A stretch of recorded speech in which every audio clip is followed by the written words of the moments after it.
With YouTube growing exponentially over the past couple of years, it's no surprise that everyone wants a piece of the cake. Whether it be new creators trying to break into the scene, or old ones trying to rebrand and reinvent themselves to please the ever-changing YouTube algorithm. This is the case for Larsen, a man who recently created a brand new channel under the name Woken. He previously ran a channel called Gore, which has been plummeting in numbers since March of 2021, and growth in that channel seemed impossible. However, there's some crucial information that must be disclosed before you decide to watch or subscribe to him, as there are more reasons as to why Ali is looking to rebrand himself, some of which might leave you wondering why he is still able to have a platform. It is no secret that many creators have had some obstacles along their careers, some of which are easily forgotten with things like an apology video. But Ali's past is absolutely plagued with things like sexual assault, sexual harassment, sharing explicit images of minors, and even more things that have landed him in hot water. Because all of this, Ali has been permanently banned on Twitch twice, also receiving a 30-day ban, and also being permanently banned from using stream tipping services such as Streamlabs and Stream Elements, as well as being permanently banned from attending RuneFest events, a RuneScape-related convention held by Jagex. This is the story of Ali Larsen, now known as the Woken Wolf. Before we get into the main part of the video, let's look at Ali's history to understand how he got to present day. Gore was originally a RuneScape YouTuber who grew a big audience through the game thanks to his personality. In 2013, however, he started streaming League of Legends on Twitch and began growing exponentially because his RuneScape audience inflated his numbers on the League of Legends category, which quickly made him one of the biggest streamers for the game. In 2016, after some drama at a League of Legends event, he was permanently banned on Twitch for calling a League of Legends caster a pedophile with baseless accusations. He then streamed on YouTube and Hitbox for a little bit. For some reason he was unbanned in 2017 and was given a second shot to reform, where he would say that Gore was a character and that nothing said by him should be taken seriously. This was a loophole to get around his toxic behavior just in case he did something edgy on stream. The second chance wouldn't last long, however, because in 2018 he attended RuneFest, a RuneScape convention held by Jagex, in which with video evidence and testimonies, he sexually harassed and assaulted multiple women, and he even caused an altercation outside of the venue where even police was involved. Because of this, he was permanently banned from attending these events ever again, and it also landed him a 30-day ban on Twitch.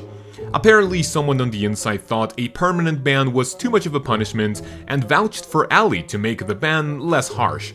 For sexually harassing and assaulting women, this doesn't sound logical, but we'll never know.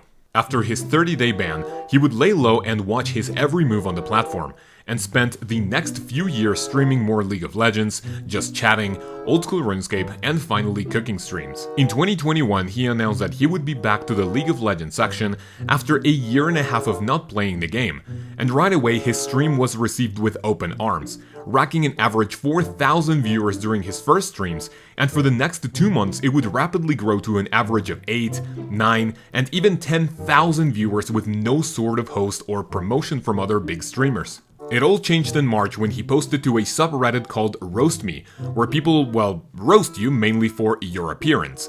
But this time people took it a step further.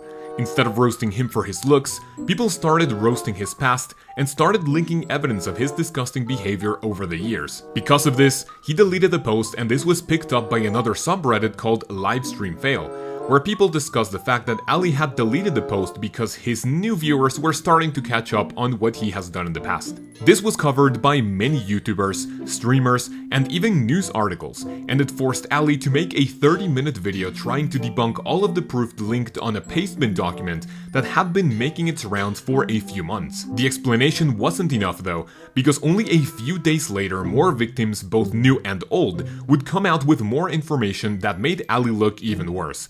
And things started to go from bad to even worse. After many of his key victims came forward on Twitter and other news outlets, Ali was permanently banned from Twitch for a second time on the 18th of March 2021, quickly switching to YouTube streaming, showing that he had no remorse to what he has done in the past. Shortly after, people started pressuring his main tipping service called Streamlabs, who also banned him after learning everything that came to light. This was also the case for Stream Elements, another tipping service who had removed him only a few days after he started using their platform. Because of this, he had to stream without text-to-speech, which was his main content, for over a month, and he then had his own custom donation platform. After only 2 months, however, he gave up on streaming because he averaged 300 to 500 viewers, and for his ego, this was too much to handle. He has been vlogging ever since and is trying to reach out to a new audience under his new persona, where he tries to hide as much of his past as possible. But what got him banned in the first place, you may ask? In this part of the video, I am going to show you some of the key reasons as to why he was banned, all of which have video proof and victim testimonies. I say this because there's a lot, and I mean a lot more things he has done, which are incredibly questionable, but let's focus on the main ones just for this video. For his most recent ban, which was issued under adult sexual exploitation, a woman by the name Celestia Vega was the main victim, which tells us her story on a Twitter voice post. Basically, Ali and her were dating in 2016, and when they broke up, Ali grabbed as many nude pictures and videos as he could, loaded them up on a USB, and sent it to Celestia's mother to get back at her. It is important to note that Ali documented all of this in his Snapchat stories, and that at the time Celestia was still 17 years old. This means that not only was Ali involved in the distribution of the revenge porn, but was also distributing explicit images of minors, which counts as child pornography. The next victim is called Melissa. She took to Twitter to tell us about her story, where she describes how Ali shared pictures of her in her underwear to his public Twitch chat. At the time, she was 16 years old. Reading her tweet longer is honestly heartbreaking, and it's something that still has an impact on her to this day. Not only because of all the images he shared, but also because all of the mental abuse she suffered from him. The next victim is called Jenna. After the whole ordeal from March, she had an interview with Kotaku where she states that she was sexually assaulted when both she and Ali were drunk, and he wouldn't get his hands off of her when she was almost passed out on the couch at a party. She has also mentioned this before on her stream, but this didn't receive as much attention as it should have. Up next is a woman by the name Emia. Also after the March incidents, she came out with a string of tweets saying that Ali had sexually harassed her and her friends at other conventions with nothing happening to Ali, and he never even apologized for any of the things he did to her or her friends. Last but not least, we have someone on Twitter that goes by Eve, who explains how in 2008, Ali offered opportunities in the RuneScape video making scene in exchange of nude pictures of her, which she actually refused, and her moaning for him on Skype while he masturbated. She was 13 at the time, and in 2008 that would make Ali a 16-year-old guy. This didn't contribute to any of his bans on any platforms, but I am just putting this here to showcase how this mentality has been going on for years without any sort of change to his behavior. This video is mostly for people who are unaware of who this guy truly is.